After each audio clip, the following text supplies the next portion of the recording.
La Comisión Europea comienza a dar las primeras pistas sobre el Banco Europeo del Hidrógeno que estará operativo antes de final de año.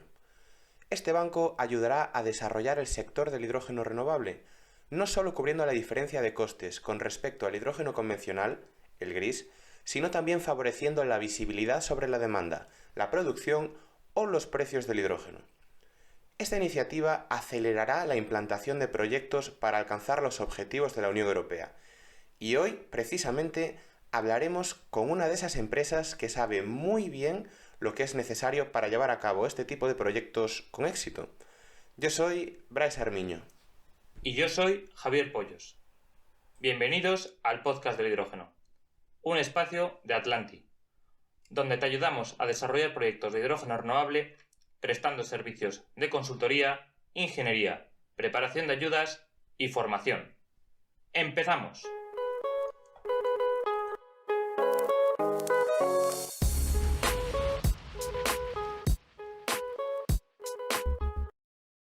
En el día de hoy contamos con Paco Montalbán, fundador y director general de Clantec, una de esas empresas que ya puede presumir de haber ejecutado proyectos reales de hidrógeno renovable. Paco, bienvenido al podcast del hidrógeno. Hola Bryce, muchas gracias por invitarme. Un placer estar aquí.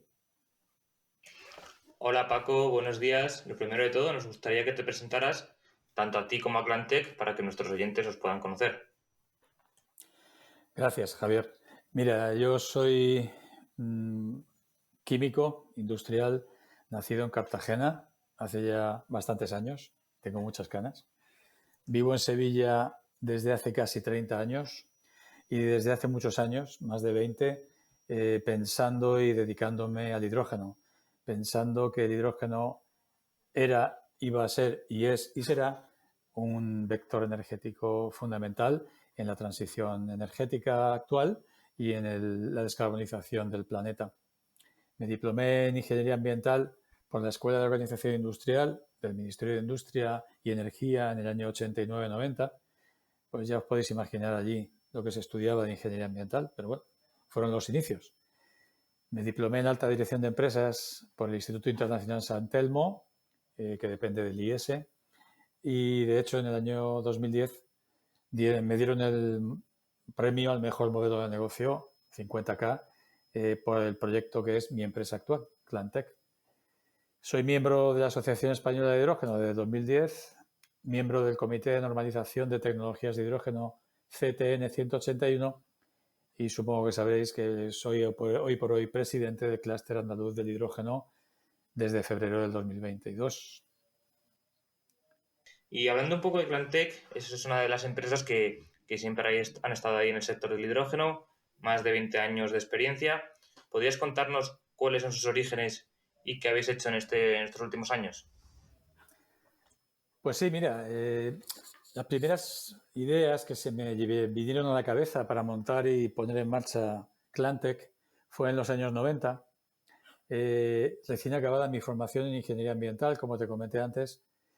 En esos años 90, pues me introduje en las energías renovables y pude constatar, pues bueno, lo que todos sabemos, que la energía renovable es intermitente.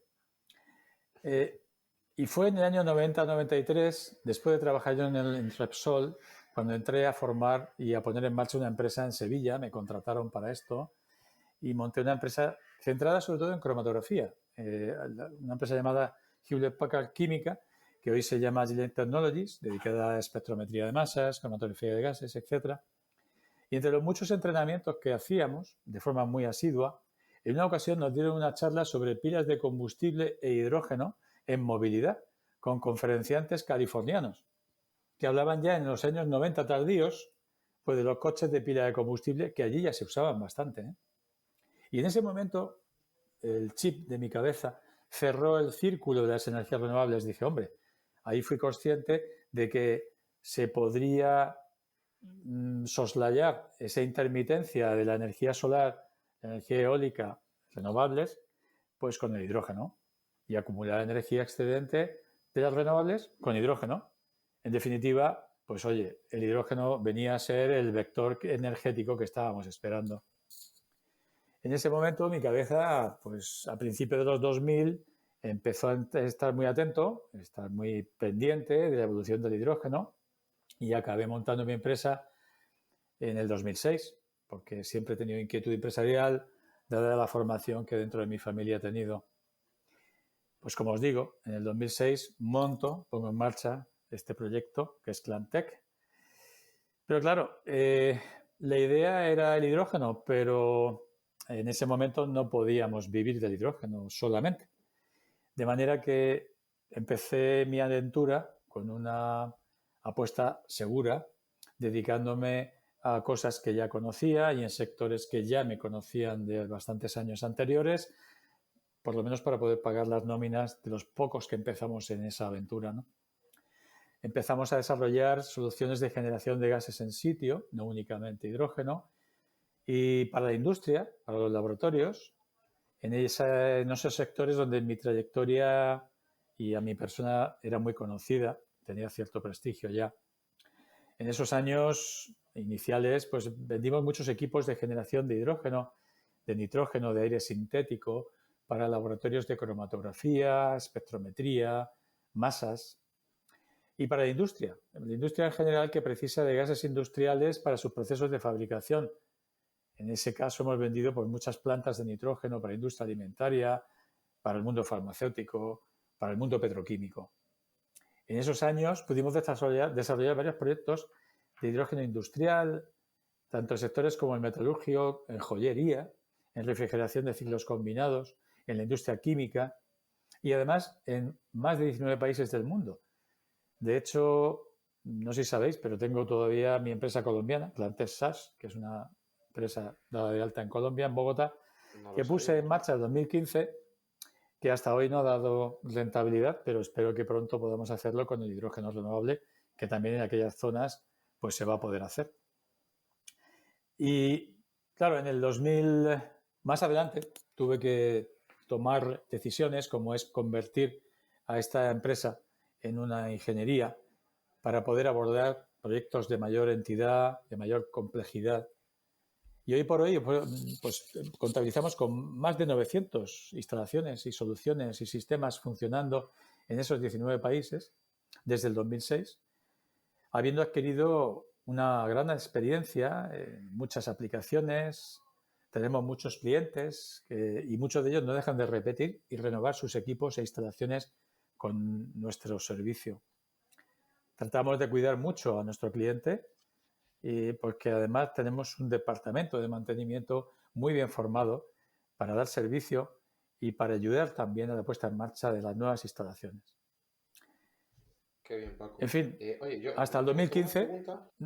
sí, Perdona que te dime, interrumpa, dime. Paco. O sea, vosotros comenzasteis como, digamos, distribuidor o vendedor de equipos y aprovechasteis todo ese conocimiento que teníais, bien del servicio postventa, del mantenimiento, de lo que sea, para también ya saltar a ser una ingeniería. ¿Es así como fue?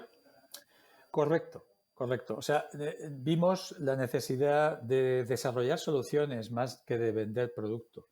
Y en ese ámbito y en esa filosofía y estrategia fue la que a partir del 2010, cuando nos dieron el premio este que os comenté antes, el Sí. 50K, que era un premio que viene del MIT, de Massachusetts, que lo trajo Antonio Martínez Barea, Juan Martínez Barea, que fue consejero de innovación de la Junta de Andalucía, y se trajo ese proyecto de Estados Unidos a España a través de la Fundación San Telmo del Instituto del IES aquí en Sevilla, pues ahí fue donde yo me di cuenta de que teníamos que dar un valor añadido más allá que el producto.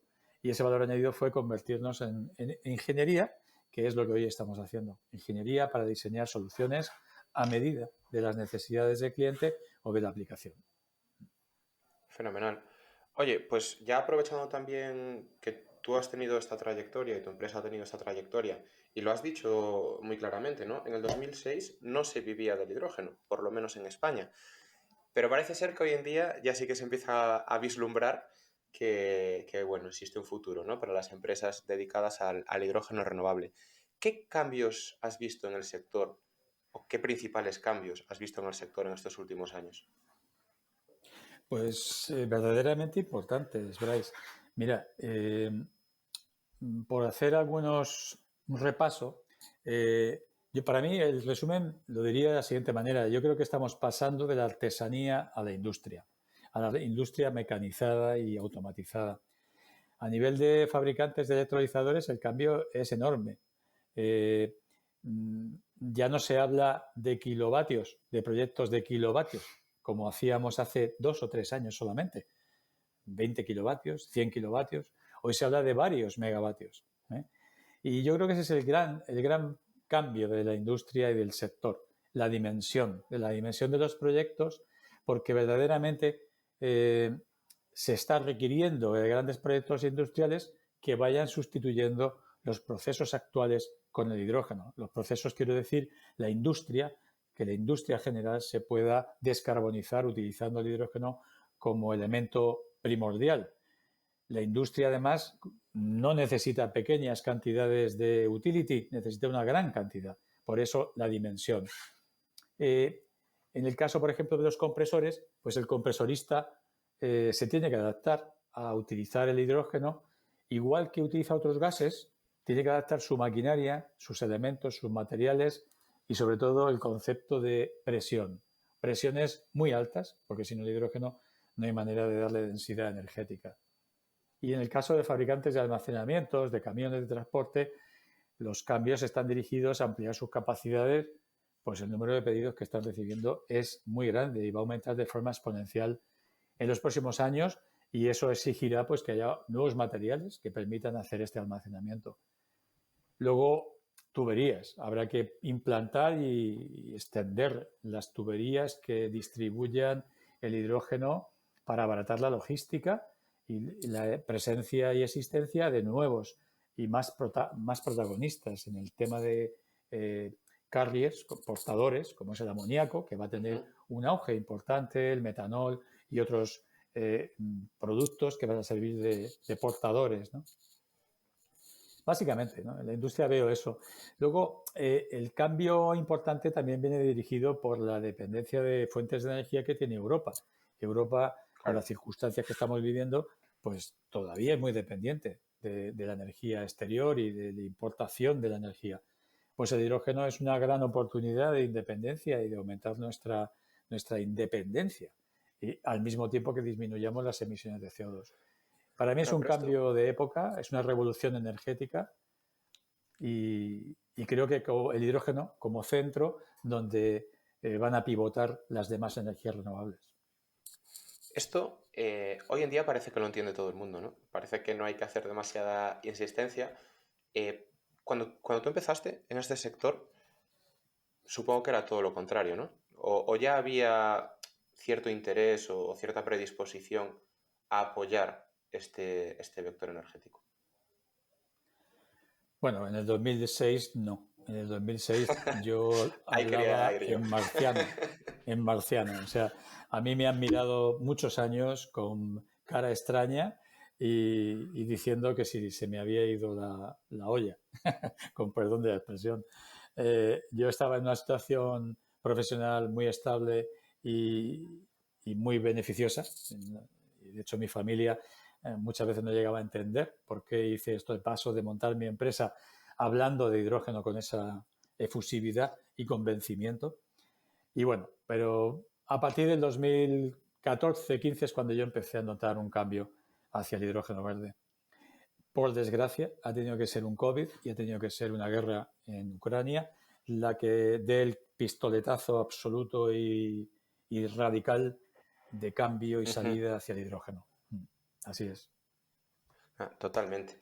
Oye, y después, ya quitando también esa transición, ¿no?, del propio sector y de la sociedad en general hacia el hidrógeno, bueno, nos has dicho que vosotros no comenzasteis como ingeniería o como epecistas, no sé si he entendido bien, epecistas también sois, o no simplemente ingeniería. Bueno, vamos a ver, el epecista es un concepto bastante complejo y que engloba muchísimas disciplinas. Es un tema que nos hemos estado dando de vueltas a la cabeza mucho tiempo, en los últimos meses, años, no mucho más, porque hasta ahora no ha habido proyectos que impliquen un epecista del hidrógeno. Nosotros, como tal, no tenemos capacidad hoy por hoy de ser un epecista global.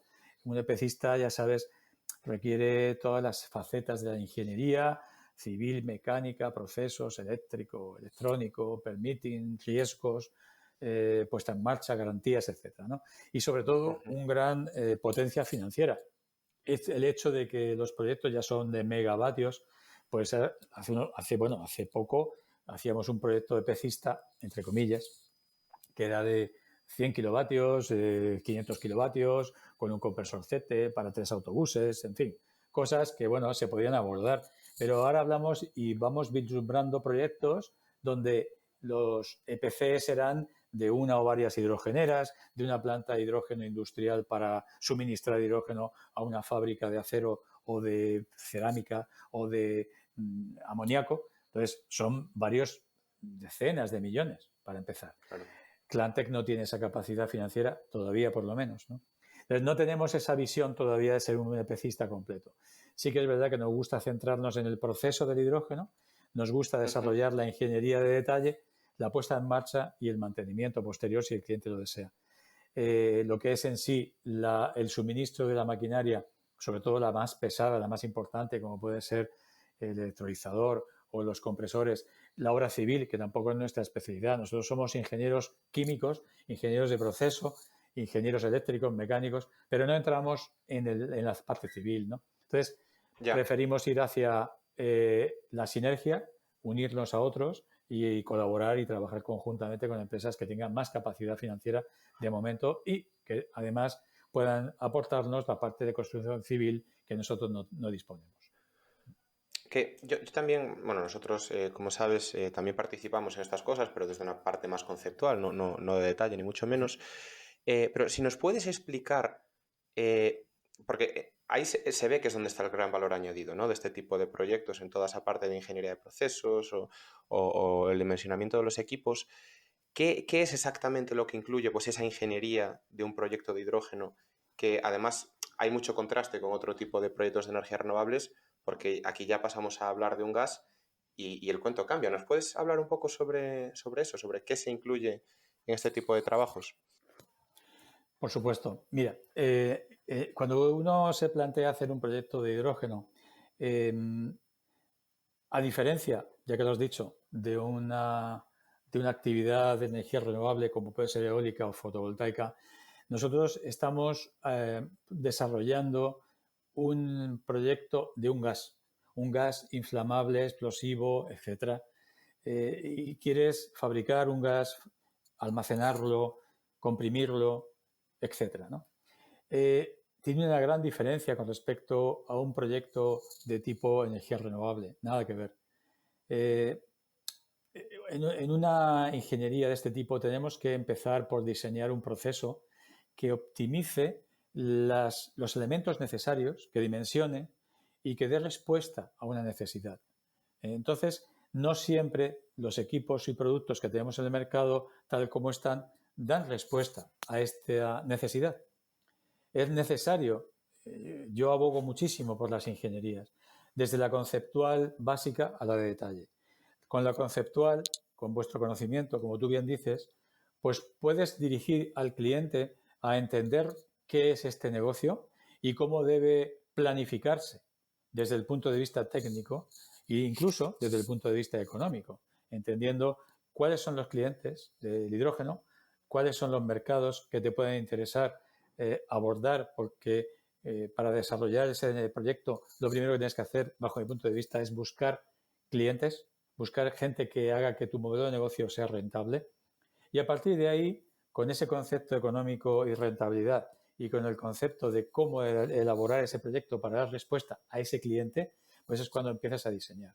La ingeniería conceptual hace un boceto, la ingeniería básica ya entra a definir proceso, algunos detalles de cómo es el layout, cómo se debe distribuir, cuáles son los documentos importantes para una posterior tramitación y permitting, cuáles son las exigencias de distancias, por ejemplo, con tus vecinos, cuáles son las principales hitos e importantes elementos a considerar para saber si me cabe tal cantidad de almacenamiento o no, qué tipo de compresión.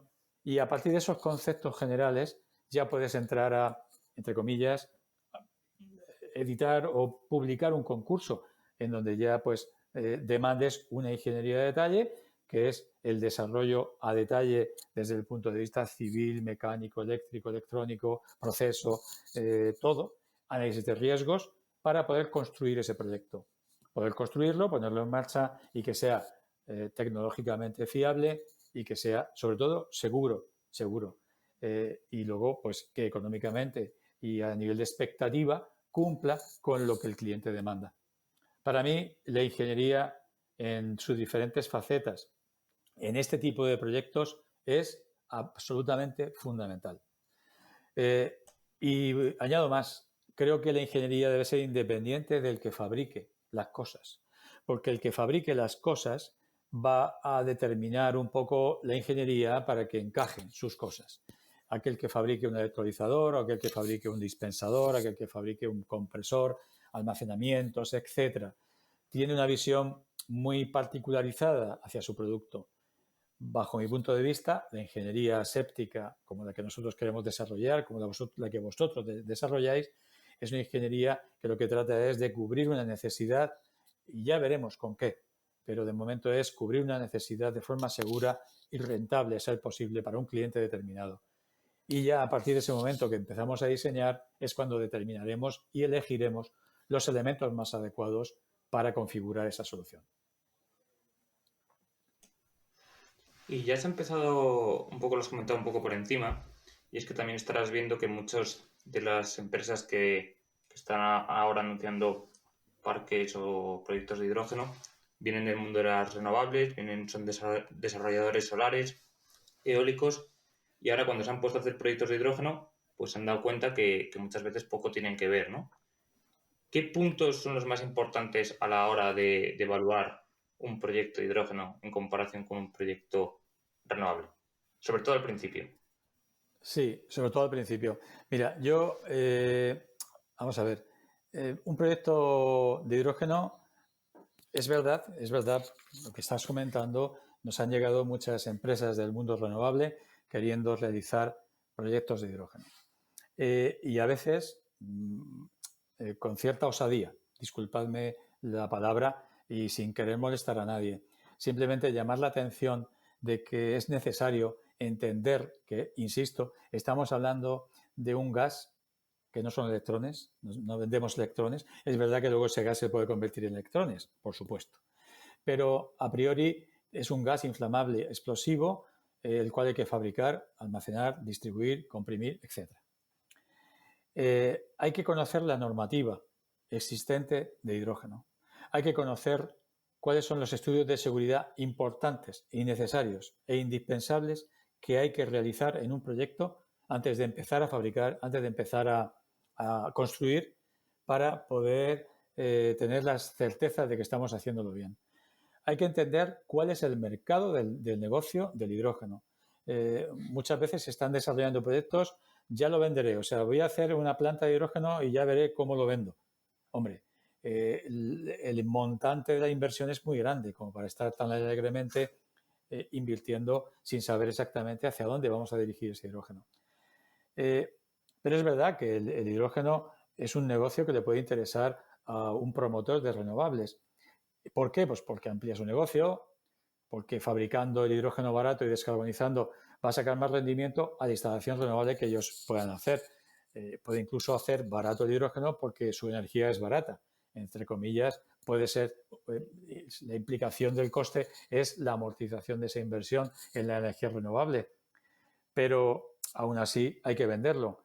Y aparte, si solo determinamos la producción del hidrógeno en base a horas de sol, por ejemplo, pues estamos haciendo un uso muy corto de la instalación que estamos planificando, ¿no?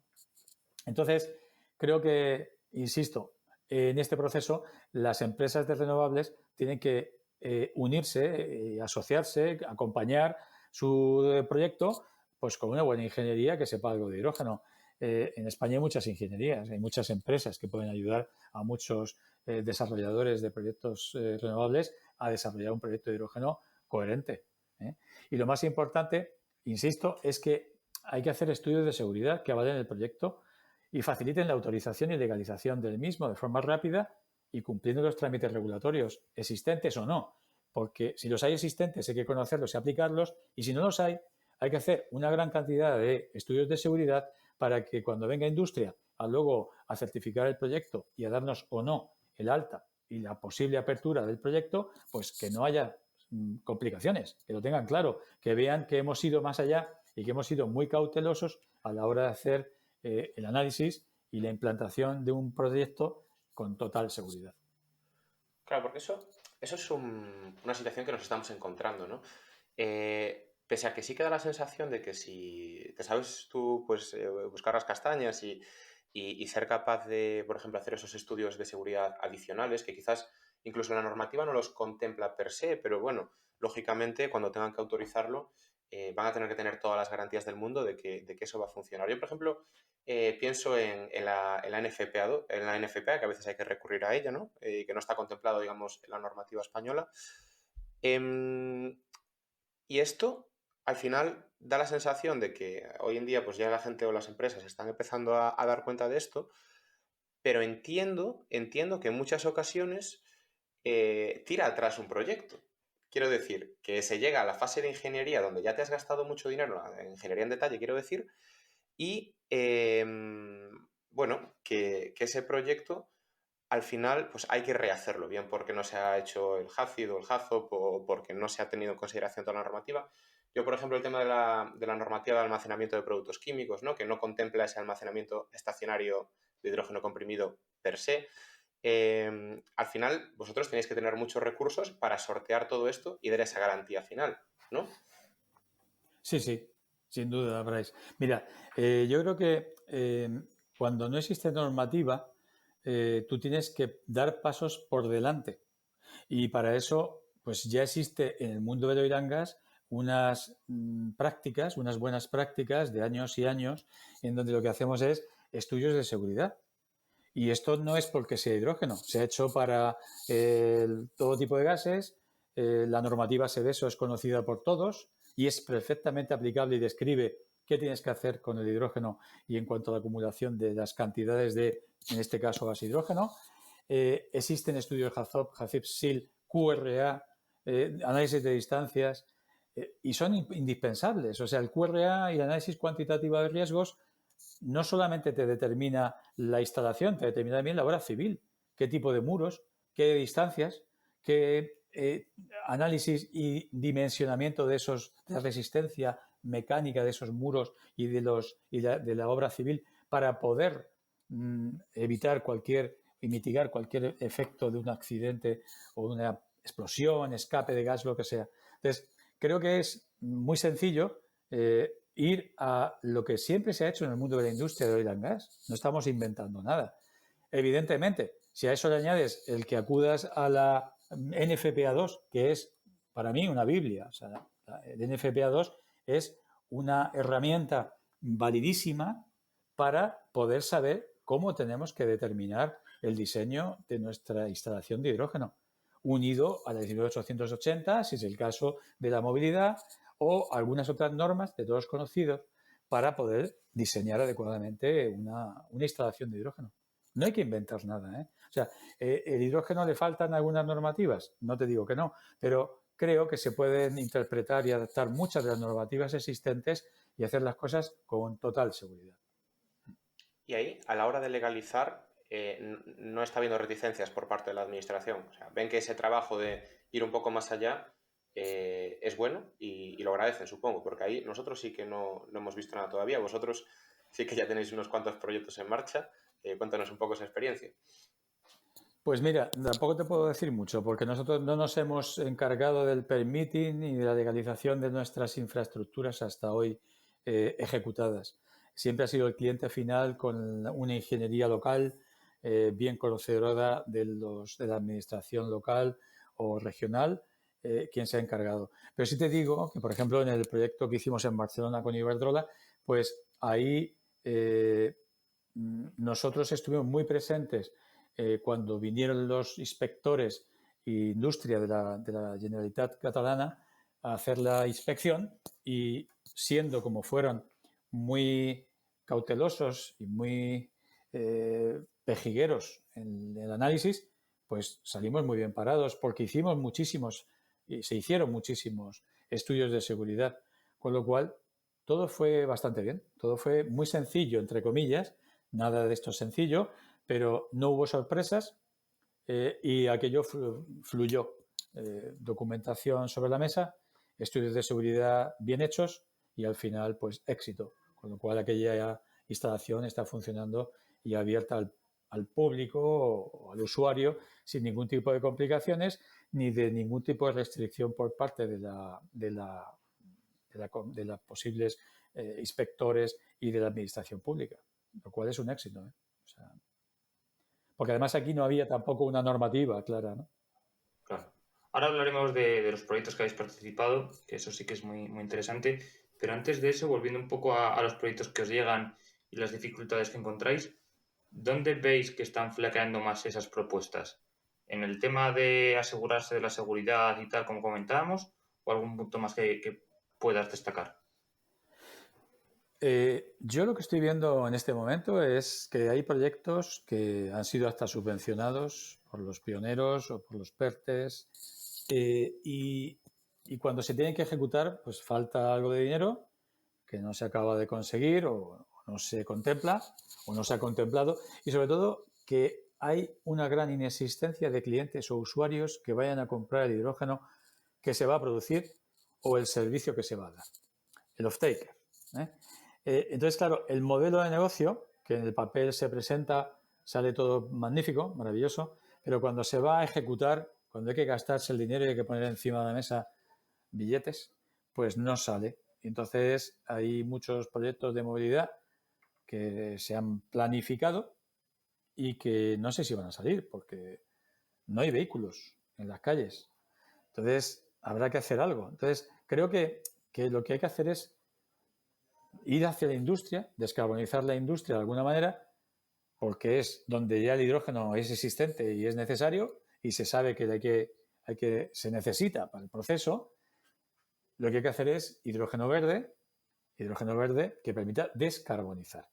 Y en cuanto a vehículos o flotas, pues lo que hay que hacer es llegar a acuerdos con flotas y ahí la administración pública es la primera que tiene que dar el primer paso. Aparte de las subvenciones que se están dando, pues hay que facilitar en toda la cadena de valor el uso del hidrógeno, facilitar que no solamente se financie la hidrogenera, que también se financien los autobuses y a los señores que quieran utilizar el hidrógeno en sus vehículos, pues bueno, eso del Banco Europeo del hidrógeno, a ver si entra a funcionar y pagamos una cantidad más baja porque el gap entre lo que pretendes pagar y lo que te cobran lo pague el Banco Europeo de Hidrógeno de alguna forma. Pues fíjate, si hubiera flotas de autobuses urbanos en cada ciudad importante española, pues ya empezarías a abrir una puerta hacia el uso de hidrógeno en movilidad de una manera más o menos rentable, que abra la puerta hacia una flota de taxis, que abra la puerta a pequeños usuarios que queramos tener un coche de hidrógeno y no podemos porque no tenemos una hidrogenera fácil y cercana para poder repostar mi vehículo. Pues eso, yo creo que al final lo que está desfalleciendo los proyectos es precisamente el hecho de que no hay clientes, off-takers, claros en los proyectos y en los modelos de negocio que se están lanzando de momento, ¿no? Salvo los que están dirigidos a la industria, donde sí, claramente, como hemos visto en algunos casos, están ya con unos compromisos a largo plazo de suministro de hidrógeno verde para procesos industriales. Destacas que falta, en muchos casos, ¿no? Muchos proyectos anunciados de movilidad. ¿De dónde sacarán esos vehículos, ¿no? que serán impulsados por hidrógeno? Y además es algo que vosotros sabéis muy bien, bueno, porque ahora sí que sí hablemos de los proyectos que habéis participado. Mencionaba hasta el de Iberdrola en Barcelona, que justo era con autobuses municipales. ¿Qué proyectos destacas y qué aprendizaje habéis sacado de cada uno de ellos? Pues mira, hasta hoy hemos puesto en marcha, colaborando con otras entidades y otras empresas, 6 proyectos y estamos con el 7º. Y te voy a decir que para mí todos son importantes, todos han servido para aprender, todos han servido para que nos aporten mucho, muchísimo. Pero te voy a destacar algunos de ellos. Vamos a ver, para mí el primero fue el que hicimos con Calvera en Manoteras, en Madrid, para Scale Gas, del grupo Enagas. Es una hidrogenera de vehículos ligeros que instalamos en el centro de Madrid, dentro de una gasolinera tradicional. Enfrente hay un colegio y detrás de la hidrogenera hay un edificio de oficinas.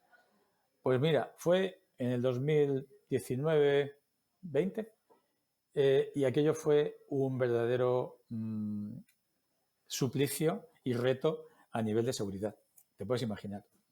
Entonces, es una hidrogenera que además tenía que ser compacta, tenía que ser pequeña, porque no había espacio. En principio tenía que responder como una hidrogenera prototipo, porque se vendió de esa manera, para repostar un coche al día. Y te puedo decir que hoy está repostando 5 Cabify diarios, con la presión que significa. Bueno, estamos haciendo ahora mismo el seguimiento y el mantenimiento de esa hidrogenera desde nuestra empresa, desde aquí, desde Sevilla. Ese fue un proyecto muy interesante y la verdad es que hemos aprendido muchísimo en esa hidrogenera. Luego otro proyecto que me gustó mucho, que fue el primer proyecto que ya actuamos como ingeniería, donde nosotros hicimos todo de ingeniería de detalle, todo lo que fue la implantación, la integración de equipos, y empezamos a hacer ya nuestro primer desarrollo del PLC de control. Como procesistas, nosotros el proceso que diseñamos luego lo trasladamos a un PLC para integrar todos los elementos que configuran la hidrogenera y permite el control incluso remoto al cliente. Y ese fue el proyecto de Dinamarca, el proyecto de Aalborg, donde hicimos toda la integración, puesta en marcha, puesta a punto, en fin, un proyecto también exitoso. Y sin duda alguna, el proyecto para mí más intenso y que más nos ha aportado y que en donde más hemos aprendido ha sido el proyecto de Iberdrola en Barcelona, por su tamaño, por su exigencia, porque el proceso tenía que cumplir con unos datos de entrada bastante especiales y donde no hay una hidrogenera estándar fabricada en ningún sitio que pudiera acoplarse a este proyecto. Es un proyecto donde hicimos toda la ingeniería de detalle, diseñamos un proceso específico, hicimos luego un PLC de control que integra toda la planta, incluido el electrolizador y los compresores, almacenamientos, enfriamiento, dispensado, etcétera. Todo el tema de sistema de detección de fugas y, por supuesto, la puesta en marcha. Para nosotros ha sido un gran reto poner en marcha esa planta. Y, bueno, ha sido un proyecto que ha durado un año exactamente. Empezamos a diseñar la planta en enero del 2021 y se entregó en enero del 2022. Y hasta hoy, funcionando bastante bien. A los primeros meses tuvimos algunos problemillas, pero se han ido resolviendo, cosa que pasa en todos los proyectos. Y has comentado el proyecto de Dinamarca, que era un proyecto pionero a nivel europeo, el que hicisteis con Calvera. Tenemos entendido que ahora mismo está siendo desmantelado, corrígenos si nos equivocamos, pero seguro que hay experiencias y aprendizajes que nos podéis contar de él, cómo fue, que hubo problemas o más bien retos, alguna experiencia que puedas compartir. Bueno, el proyecto de Aalborg fue un proyecto sencillo, realmente no era nada complejo, porque era un proyecto para 3 autobuses al día, unos 60-70 kilos diarios. El electrolizador lo fabricó Green Hydrogen, que es una empresa danesa, y para nosotros caía, pues la parte nuestra era el diseño de la ingeniería y la integración del compresor. Calvera hizo la parte de almacenamiento, como bien hace siempre, y luego diseñamos conjuntamente el dispensador y el PLC de control. Es un proyecto que se integró todo entre Zaragoza y Sevilla, lo metimos todo en contenedores, lo mandamos todo para allá, bueno. Nos fuimos todos para allá, a Aalborg, mis técnicos de Calvera, allí llovía mucho, aquello era un sitio bastante feo, la verdad, todo se ha dicho, y en 10 días habíamos terminado. Nosotros habíamos interconectado todo, planificado todo, puesto en marcha, y nos faltaba el hidrógeno. Allí la experiencia fue, oye, ¿qué pasa con el hidrógeno? Entonces el danés se quedó sorprendido de que en 10 días teníamos todo interconectado, montado y funcionando. A la falta de hidrógeno, probamos todo con nitrógeno, vimos que todo funcionaba y ya pues tuvimos que esperar 2 meses más, tuvimos que volver de vuelta otra vez para poder poner en marcha ya con hidrógeno, porque el electrolizador era un electrolizador más o menos, diríamos, el prototipo, era el primero que montaba Green Hydrogen de 90 metros cúbicos hora, 500, casi 500 kilovatios, 450, Ajá, y que era no estaba 90. aprobado. Fue una planta piloto que les ha servido para aprender, les ha servido para mejorar y para estar donde está hoy en día, que es una gran empresa que está fabricando grandes cantidades de electrolizadores, sobre todo alcalinos, ¿no? Ahí, hace poco, tú sabes que yo soy el presidente del Clúster Andaluz de Hidrógeno e invité a la directora de este proyecto a dar una charleta en nuestro podcast particular de una vez al mes que hacemos en el clúster. Y ella nos dijo que fue satisfactorio, que era un proyecto enmarcado dentro del Sea Motion, por lo tanto tenía un tiempo limitado. Ese hidrógeno ahora se está desmantelando porque se va a trasladar a un punto donde ya se va a ampliar y se quiere explotar de una manera más comercial. Y el objetivo era comparar la tecnología de hidrógeno con pila de combustible con otro tipo de propulsión en los autobuses urbanos, por ejemplo, la batería eléctrica. Y verdaderamente ha sido muy satisfactorio la experiencia, los resultados han sido muy buenos, el cliente está muy contento y realmente se quejaba, cuando terminamos como conclusión, me dijo que el principal problema era el coste eléctrico en Dinamarca, que es muy elevado, con lo cual el coste de hidrógeno era muy elevado y el coste del autobús también era muy elevado, con lo cual, pues estas son las cosas que hay que ayudar y que mejorar para que estas tecnologías se expandan más y se pongan más en marcha. Pues sí, buenos aprendizajes ahí. Oye, ahora que lo comentas, entiendo que el electrolizador de Green Hydrogen Systems era el A90, que, si no Sí, recuerdo mal, ha sido el que han tenido que rehacer todo el diseño hace cosa de 6 meses, que eran unos problemas temporales y que han solucionado y ya lo tienen otra vez a la venta. Esto se notó en la operación de la hidrogenera. Además, si dices que vosotros también lleváis, ¿no?, el seguimiento a distancia, seguro que es algo que se puede ver. ¿Es algo que afectara de algún modo? No sé exactamente cuáles eran los problemas que hicieron que llamaran a los equipos de vuelta a la fábrica, pero no sé, quizás presiones que prometían y luego no se conseguían, o calidad del hidrógeno. ¿Ocurrió algo por el estilo? bueno, el detalle de qué ocurrió no lo tenemos, porque ellos hacían un control remoto desde su fábrica sobre su electrolizador. Nosotros sabíamos de la disponibilidad o no del hidrógeno, pero me daba igual, o sea, no veíamos si venía de un electrolizador o venía de un camión de hidrógeno que más de una Vale. vez lo pusieron disponible al cliente y, por tanto, nuestra instalación restante, que era el compresor y almacenamientos de alta media presión, pues estaban funcionando. Con lo cual, pero sí es verdad que es un poco el electrolizador lo que más ha fallado en este caso. Pero bueno, es que en definitiva el electrolizador es una planta industrial que lo que hay que Sí. aprender es que no solamente es un stack. A mí me ha llegado alguna vez algún posible cliente del mundo renovable que me ha dicho que ellos quieren hacer su propio electrolizador, que quieren comprar el stack y ya el resto lo hacen ellos.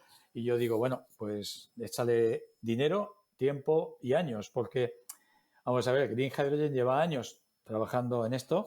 Efectivamente, ahora ha tenido que volver a mejorar y es lo que es. Es que no hay más secreto. Las cosas hay que acabar de construirlas adecuadamente y al final es la prueba diaria, el día a día, cuando decía yo anteriormente que estamos pasando de la industria artesanal a la industria de escala, a la industria tecnológicamente avanzada, es esto lo que estamos viendo. Antiguamente hablo de 5 años, no vayáis a pensar en la antigüedad, se hacían electrolizadores casi artesanal. Y esto es artesanal, es de, bueno, pues las tuberías por acá, este layout, el PNID, pues era un poco artesanal. Venga, esto tiene lógica, ¿no? Claro, pues sí, tiene lógica que hagamos esta distribución de equipamiento, este tipo de sensores, estos lazos de control. Claro, todo tiene lógica. Cuando lo pones en marcha, a veces la lógica se nos viene abajo. Entonces, hay que probar. Hay que probar Por y hay supuesto. empresas como Cummins O'Neill que llevan 35, 40, 50 años, a muchos años perdiendo dinero, muchos años invirtiendo en tiempo y en dinero para llegar a donde están hoy, que es un nivel bastante elevado de calidad y de tecnología. Y esto es inevitable. Oye, Es Paco, inevitable. pero esto me da pie a otra pregunta, también basada, que solo puede responder alguien que ya haya hecho estas cosas y que las haya visto funcionar. Los electrolizadores, por supuesto, muchas empresas como Nel, como Cummins, tienen ya electrolizadores funcionando, tienen fiabilidad que pueden garantizar. Hay muchas otras que están saltando al parque y Green Hydrogen, por ejemplo, es una de ellas, ¿no? Al final Green Hydrogen era un laboratorio prácticamente que ahora mismo se está industrializando. Y has comentado que esos errores se suplían con un tube trailer que venía y entregaba el hidrógeno. ¿Eso es algo que vosotros también estáis recomendando en todos los proyectos? Contar con ese backup de un panel de descarga desde el que se pueda traer un camión con hidrógeno que pueda garantizar esa fiabilidad, porque al final el hidrógeno, que como bien comentabas, el consumidor, que como bien comentabas, es el que marca el ritmo en este tipo de proyectos, necesita fiabilidad. ¿Eso es algo que veáis necesario o dices, oye, los electrolizadores fallan a veces, pero no tanto?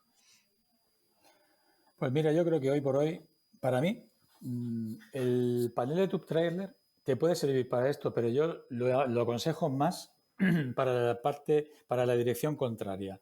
Para que si tú tienes una producción en sitio de hidrógeno verde, tengas una puerta más para sacar negocio de tu instalación. Es decir, vende hidrógeno en un tube trailer a otros que lo necesiten. A industria del sector petroquímico o del sector químico fino o de la cosmética, farmacia que necesite hidrógeno. Ese sector necesitará hidrógeno verde, no hay, y puede ser una salida a producto y a negocio. Que también te puede servir para que un día determinado, por lo que sea, tengas un fallo en el electrolizador. Pero yo creo que ya estamos llegando a un nivel de tecnología que aquellos que ya llevan años trabajando, como es Nel, como es Cummins y algunos más a nivel alcalino, pues ya nos ofrecen una garantía muy grande. Yo, con un buen mantenimiento y una buena operación, con un buen seguimiento de instalación, creo que cada vez vamos a ir hacia no necesitar contemplar un tube trailer, un almacenamiento de backup para que tú puedas responder ante una determinada eventualidad. Creo que ya vamos hacia allá. Muy interesante, muy interesante. Y luego también me he anotado aquí antes, cuando hablabas de que vosotros estáis haciendo ese seguimiento, por ejemplo, a la hidrogenera de Manuteras, que yo lo he comentado alguna vez. Yo viví un año justamente detrás de esa hidrogenera sin darme cuenta de que estaba allí. Fue el colmo, el día que me fui fue cuando me enteré. Así que imagínate. Vaya. Pero bueno, el llevar el seguimiento a una hidrogenera de ese estilo, entiendo que también te da un montón de aprendizajes, ¿no? No sé si hay algo en particular que te gustaría comentar, el tema de mantenimientos, incluso recuerdo que el primer verano había tenido algún tipo de problema por la temperatura o algo por el estilo, y no lo tengo muy claro. ¿Qué veis llevando el día a día de una instalación real que, como dices, además habéis sido capaces de optimizarlo para que en lugar de 2 llegue a dispensar a 5 vehículos al día? Eso es porque la realidad, entiendo, que ha estado por encima de la teoría, ¿no? que habíais contemplado en un primer momento. Bueno, mira, como ingeniería somos conservadores y cuando diseñamos con un poquito de holgura, ¿no? En este caso nos pasamos de holgura porque ante la incertidumbre la holgura puede ser el doble. Pero bueno, lo que estamos aprendiendo es muchísimo. El comportamiento del deslepostaje, la temperatura, la evolución de la temperatura, cómo afecta el sol sobre la pantalla del dispensador, cómo afecta el calor sobre las tuberías que van desde el almacenamiento que está en el tejado hacia el punto de dispensado. No te puedes hacer una idea la cantidad de datos que estamos obteniendo. Es espectacular. Cómo en verano diferente al invierno. Cómo tenemos que programar en verano que la temperatura del enfriador vaya a menos 47, 46 grados y en invierno a menos 30, 35, porque si no se congela demasiado y nos vamos a una alarma por baja temperatura. Son cosas que se aprenden con el tocar, con el vivirlo. Cómo ahora estamos sufriendo que el propio intercambiador de calor se ha ido congelando las tuberías que hacen el intercambio y tenemos que parar el intercambiador para poder evacuar ese hielo para que pueda haber intercambio, porque estamos sufriendo alarmas de alta temperatura en pleno invierno y es porque no existe un buen intercambio de calor. En definitiva, el hecho de usar las cosas al final es lo que te da ese conocimiento. El compresor es un PDC Machines. Nadie diría que eso es maravilloso, eso es magnífico, eso no falla. Pues es un compresor que el propio PDC Machines se está dando cuenta que donde decía que había que hacer un mantenimiento cada 2 o 3.000 o 4.000 horas, pues a lo mejor hay que hacerlo cada 1.000 o 1.500. Donde encontramos que aunque las juntas a veces se están estropeando antes de lo que pensábamos. Porque al final lo que falla son elementos nimios, elementos que pasan desapercibidos. Insisto, ¿por qué es importante una ingeniería? Una ingeniería vuelve a seleccionar no solamente el compresor, el electrolizador, el almacenamiento, también selecciona la válvula, las válvulas de venteo, el lazo de control, los sensores de temperatura, los sensores de presión. Es decir, es mucho más allá. O sea, no nos vale que un sensor de presión sea cualquier sensor de presión. No nos vale que la temperatura no esté medida en el punto idóneo, donde podamos tomar decisiones que mejoren el proceso. Eso es lo que estamos aprendiendo. Y es absolutamente impresionante y verdaderamente emocionante. A mí, como pionero en el mundo del hidrógeno, para mí es extraordinariamente gratificante ver lo que estamos aprendiendo y hasta dónde estamos llegando. Y es que nos llega a un nivel de conocimiento que nos permite diseñar un PNID con una precisión ya de muy alto nivel, verdaderamente. O sea, por encima incluso de fabricantes de hidrogeneras estándar, porque el fabricante de hidrogeneras estándar está acostumbrado a su estándar, pero hay otros estándares que son cómo ser flexible para que la aplicación final sea respondida con seguridad y confiabilidad. Muy bien, y seguro que con todo este conocimiento que sabéis, a ver si puede respondernos a esta pregunta, y es que hay algún proyecto en España, que tampoco vamos a decir nombre, pero que le está costando más arrancar de lo que cabría esperar. ¿Tú crees que se debe a problemas de estos que comentas, de como son todos proyectos pioneros, surgen fallos, surgen desafíos, digamos, al empezar o por algún otro motivo? Bueno, todo proyecto industrial tiene una complejidad intrínseca que es casi inevitable tener problemas en la puesta en marcha, en la puesta en funcionamiento. Es casi inevitable. Nosotros hemos tenido problemas en todos los proyectos que hemos hecho, unos más grandes, otros menos importantes. Hay que estar encima de todos los pasos a seguir en el proceso de diseño y en el proceso de implantación e integración.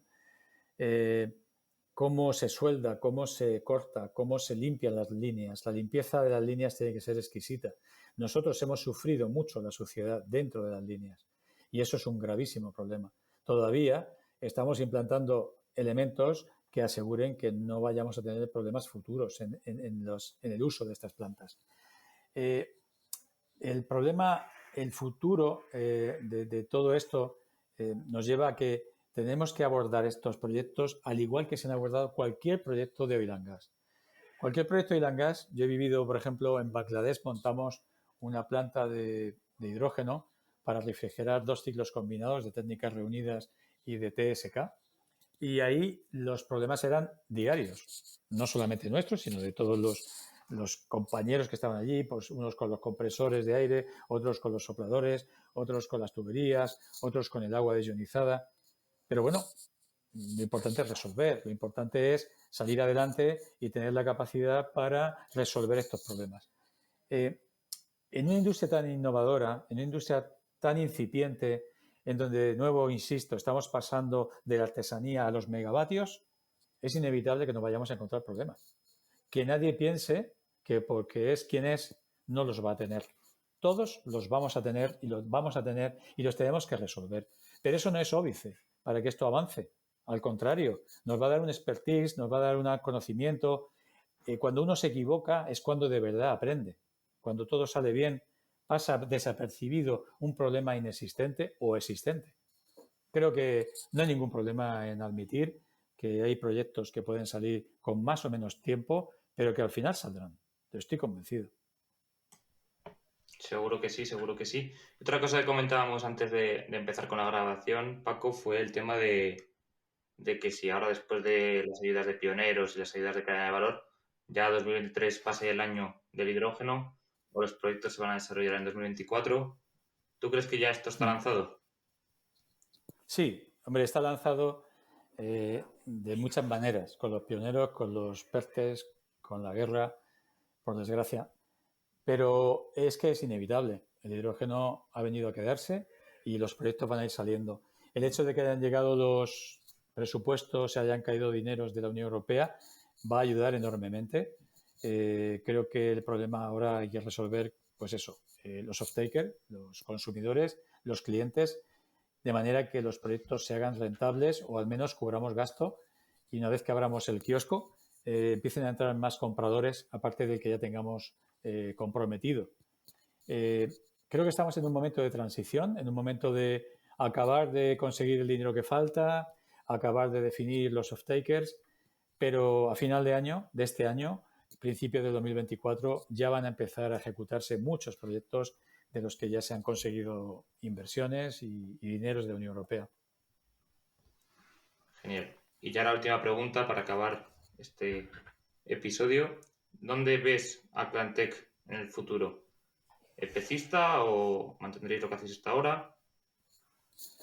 Pues yo creo que mantendremos lo que estamos haciendo, porque nos sentimos muy cómodos en esta posición donde nos comprometemos absolutamente con el proceso de hidrógeno, con lo que es el diseño, la ingeniería de detalle, la puesta en marcha, la implantación, interconexión, programación, PLC de la solución completa.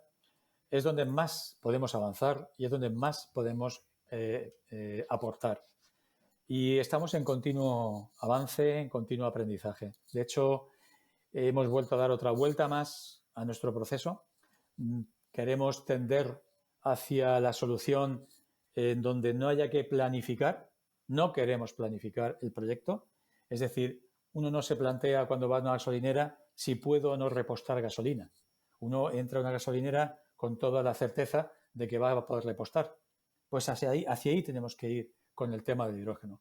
El hidrógeno en movilidad tiene que ir al negocio. Tiene que ser, voy a repostar hidrógeno a la hora que sea, donde sea, y que el dueño de esa hidrogenera, de esa estación de servicio de hidrógeno, sea para él un negocio.